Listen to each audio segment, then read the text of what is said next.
नमस्कार साथियों, हमारे YouTube चैनल में आपका स्वागत है। अपनी तैयारी को एक लेवल अप करने के लिए हमारे चैनल को सब्सक्राइब करें, बेल आइकन ज़रूर प्रेस करें जिससे सभी नोटिफिकेशंस आपको टाइम से मिलते रहें। Lucent theory plus question answer series में भौतिक विज्ञान के अंतर्गत आज हम अध्ययन करेंगे मात्रक। चलिए शुरू करते हैं। भौतिकी प्राकृतिक विज्ञान की वह शाखा है जिसमें द्रव्य यानी कि मैटर तथा ऊर्जा यानी कि एनर्जी और उसकी परस्पर क्रियाओं का अध्ययन होता है। भौतिकी प्राकृतिक जगत का मूल विज्ञान है क्योंकि विज्ञान की अन्य शाखाओं का विकास भौतिकी के ज्ञान पर बहुत हद तक निर्भर करता है। अब मात्रकों की बात करेंगे। मात्रक यानी कि यूनिट किसी राशि के मापन के निर्देश को मानक को मात्रक कहते हैं। मात्रक दो प्रकार के होते हैं, मूल मात्रक यानी कि फंडामेंटल यूनिट एवं व्युत्पन्न मात्रक यानी कि डिराइव्ड यूनिट। एसआई पद्धति में मूल मात्रक की संख्या 7 है जिसे नीचे की सारणी में दिया गया है। तो यहाँ आपको भौतिक राशि है, फिर एसआई के मूल मात्रक हैं और यहाँ उनके संकेत यानी कि सिंबल्स किस तरीके से उन्हें दर्शाया जाता है। तो लंबाई मीटर, एम से हम उसको दर्शाते हैं, हिंदी में मी लिखते हैं। द्रव्यमान किलोग्राम इस तरीके से लिखा जाता है, केजी। समय सेकंड, एस से डिनोट करते हैं। ताप केल्विन, के से डिनोट किया जाता है। विद्युत धारा एम्पियर, ए। ज्योति तीव्रता कैंडेला, CD और हिंदी में कैंड लिखते हैं। पदार्थ का परिमाण यानी कि मोल से इसको हम ऐसा ही मूल मात्रक है और मोल ही इसको संकेतक के रूप में यूज करते हैं। SI के संपूरक मूल मात्रक, समतल कोण रेडियन, रेड से इसको प्रदर्शित किया जाता है। घन कोण यानी कि सॉलिड एंगल, स्टेरेडियन से इसको प्रदर्शित किया जाता है, SI। एसआई के कुछ पुराने मानकों के नए नाम और संकेत क्या हैं? ठीक है, ताप की बात करेंगे तो डिग्री सेंटीग्रेड ये इसका पुराना नाम था, अब इसको डिग्री सेल्सियस कहा जाता है। ठीक है, डिनोट हम सी से ही करते हैं, डिग्री और सी से। आवृत्ति कंपन प्रति सेकंड या फिर साइकिल पर सेकंड, ये इसका पुराना नाम था, अब इसको हर्ट्ज SZ से डिनोट किया जाता है। ज्योति तीव्रता ल्यूमिनस इंटेंसिटी, कैंडल शक्ति से इसको पुराना प्रदर्शित करते थे, अब इसको कैंडेला या CD से प्रदर्शित किया जाता है। तो ये इनके नए मात्रक हैं और उन्हें जो संकेत हैं वो नए ये इस प्रकार हैं। वे सभी मात्रक जो मूल मात्रकों की सहायता से व्यक्त किए जाते हैं उन्हें व्युत्पन्न मात्रक कहते हैं। बहुत लंबी दूरियों को मापने के लिए प्रकाश वर्ष का प्रयोग किया जाता है, अर्थात प्रकाश वर्ष दूरी का मात्रक है।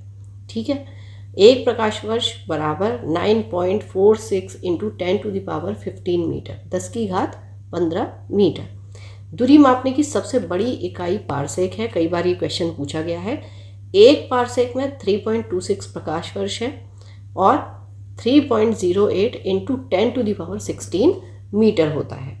बल्कि CGS पद्धति में मात्रक डाइन है एवं SI पद्धति में न्यूटन है, ये ध्यान रखना है। 1 न्यूटन बराबर 10⁵ डाइन। कार्य का CGS पद्धति में मात्रक अर्ग है और SI पद्धति में मात्रक जूल है। 1 जूल बराबर 10 की घात 7 अर्ग या 10⁷ अर्ग होता है। अब बात करते हैं 10 की विभिन्न घातों के प्रतीक, symbols for various powers of 10। भौतिकी में बहुत छोटी और बहुत बड़ी राशियों के मानों को 10 का घात के रूप में व्यक्त किया जाता है। 10 का कुछ घातों को विशेष नाम तथा संकेत दिए गए हैं जिसे नीचे की सारणी में दिया गया है। चलिए, तो देखिए यहाँ है 10 की घात है और ये है पूर्व प्रत्यय यानी कि प्रीफिक्स और ये है इनके सिंबल्स। ठीक है, तो प्रत्यय का मतलब क्या होता है कि ये किसी शब्द से पहले लगाए जाते हैं। प्रीफिक्स क्या होते हैं, जैसे कि मान लीजिए मीटर है तो हमने मीटर से पहले क्या लगा दिया, एक्सामीटर या पेटामीटर या टेरामीटर। तो ये टेरा जो है, एक्सा जो है, पेटा जो है, ये हमारे प्रीफिक्स हैं। लेकिन आप इन्हें लगाएंगे कब, जैसे 10⁻18 होगा तो आप उसको एक्सा लगाकर डिनोट करेंगे। ठीक है, तो 10 की घात 18 या 10⁻18 को हम एक्सा प्रीफिक्स लगाकर डिनोट करते हैं, इसका सिंबल है E। 10⁻15 PETA, P। 10⁻12 टेरा, T। 10⁻9 giga, G। 10⁻6 mega, M। 10⁻3 kilo, K। 10⁻2 या 10 स्क्वायर हेक्टो, H से। 10⁻1 या 10 जिसे कहेंगे तो वो डेका हो गया, डेका हम 10 को डेका बोलते हैं। DA। ठीक है, तो अब ये क्या हुआ था, ये पॉजिटिव में थी घातें, अब हम माइनस में जाएंगे तो देखिए 10⁻18 को एक्सा कहा और -18 को एटो कहेंगे ए। ठीक है, अब यहाँ आप देखेंगे कि ज़्यादातर जो थे ये सिंबल्स आपके ज़्यादातर कैपिटल में थे। ठीक है, यहाँ पर आपके स्मॉल में आ रहे हैं ज़्यादातर सिंबल। ठीक है, 10⁻15 था पेटा और -15 है फेमटो F।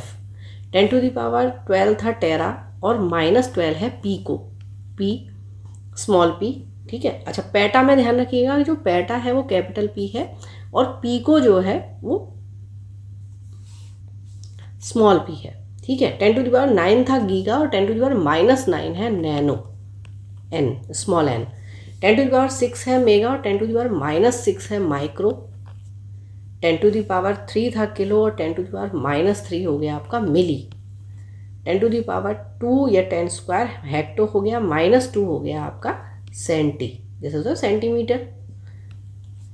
और 10⁻1 या 10 हम डेका कहेंगे, -1 हम डेसी कहेंगे, इसको डी से डिनोट करेंगे। चलिए अब इससे संबंधित कुछ क्वेश्चन आंसर्स। कार्य का मात्रक क्या है, जूल। प्रकाश वर्ष किसकी इकाई है, दूरी की। बल की SI यूनिट क्या है, न्यूटन।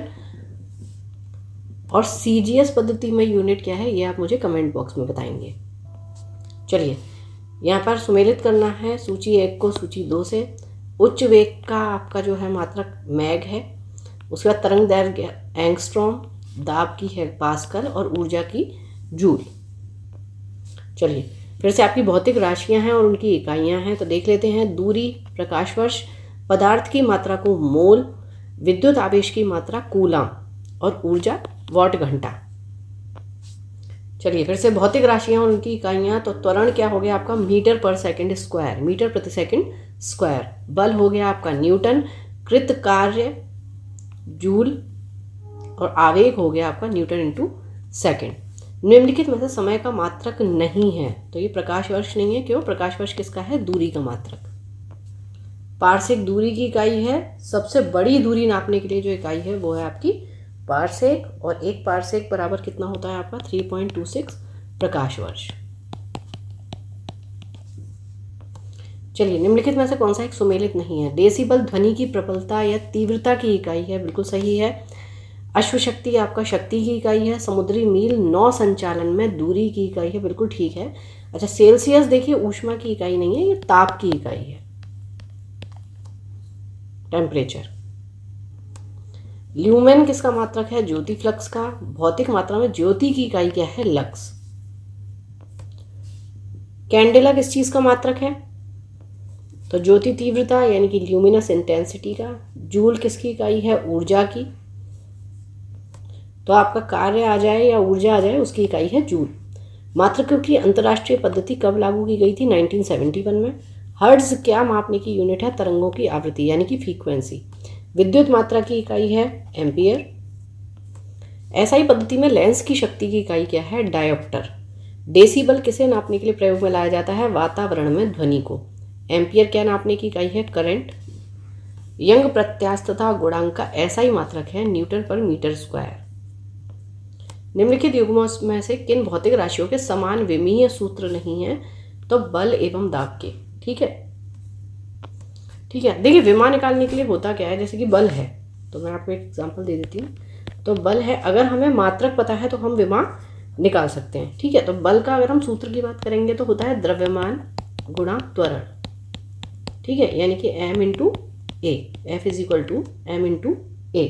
ठीक है, अब आप मात्रक की बात करेंगे तो क्या हो जाएगा, बल का मात्रक किलोग्राम इंटू मीटर पर सेकंड स्क्वायर। ठीक है, तो अब हम विमा की जब बात करेंगे तो विमा में हम जो किलोग्राम है उसे m से डिनोट करते हैं, मीटर को L से डिनोट करते हैं, और जो सेकंड है उसे T से डिनोट करेंगे। तो पर सेकंड है, तो जब ये सेकंड को अगर आप ऊपर लेकर जाएंगे तो ये जो घात है वो -2 हो जाएगी, तो ये यहाँ पर -2 हो जाएगा। तो इसलिए अगर हम इसकी विमा देखेंगे तो आपका MLT-2 बल की विमा हो जाएगी। तो अब देखिए उसी तरीके से अगर आप दाब की इकाई की बात करेंगे, ठीक है, तो दाब को हम नापते हैं पास्कल से या फिर न्यूटन प्रति वर्ग मीटर यानी कि मीटर स्क्वायर। ठीक है, अब अगर आप न्यूटन की बात करेंगे तो जैसे कि बल का हमने अभी देखा ही था। ठीक है, न्यूटन क्या हो गया, किलोग्राम इनटू मीटर पर सेकंड स्क्वायर। ठीक है, अब पहले से न्यूटन प्रति मीटर स्क्वायर यहाँ पर है। ठीक है, तो मीटर से एक मीटर कैंसिल हो गया। इस हिसाब से अगर आप देखेंगे तो क्या हो जाएगा, kilogram upon metre into second square. इस हिसाब से अगर हम इसकी विमा देखेंगे तो क्या बन जाएगी, m। अब l आपका मीटर जब ऊपर आएगा तो माइनस में हो जाएगा l -1, और यहीं सेकंड जब ऊपर आएगा तो t -2। तो इस तरीके से आप देखेंगे तो इसकी m l -1 t -2 है और उसकी mlt -2 थी। तो इस तरीके से बल और दाब की विमाएं जो हैं वो एक सी नहीं होती हैं, इनका विमीय सूत्र अलग अलग होता है। तो इस तरीके से अगर हमें इकाइयाँ पता हैं तो हम आसानी से विमीय सूत्र निकाल सकते हैं। एक खगोलीय इकाई संबंधित है सूर्य एवं पृथ्वी के बीच की दूरी से। निम्नलिखित में से कौन सी अविमीय राशि है, तो जो विकृति है वो अविमीय राशि है। चलिए, तो यहाँ हमारा ये चैप्टर कंप्लीट होता है। पढ़ते रहिए, रिवीजन ज़रूर करते रहिए। Thank you for watching, keep learning, stay with me.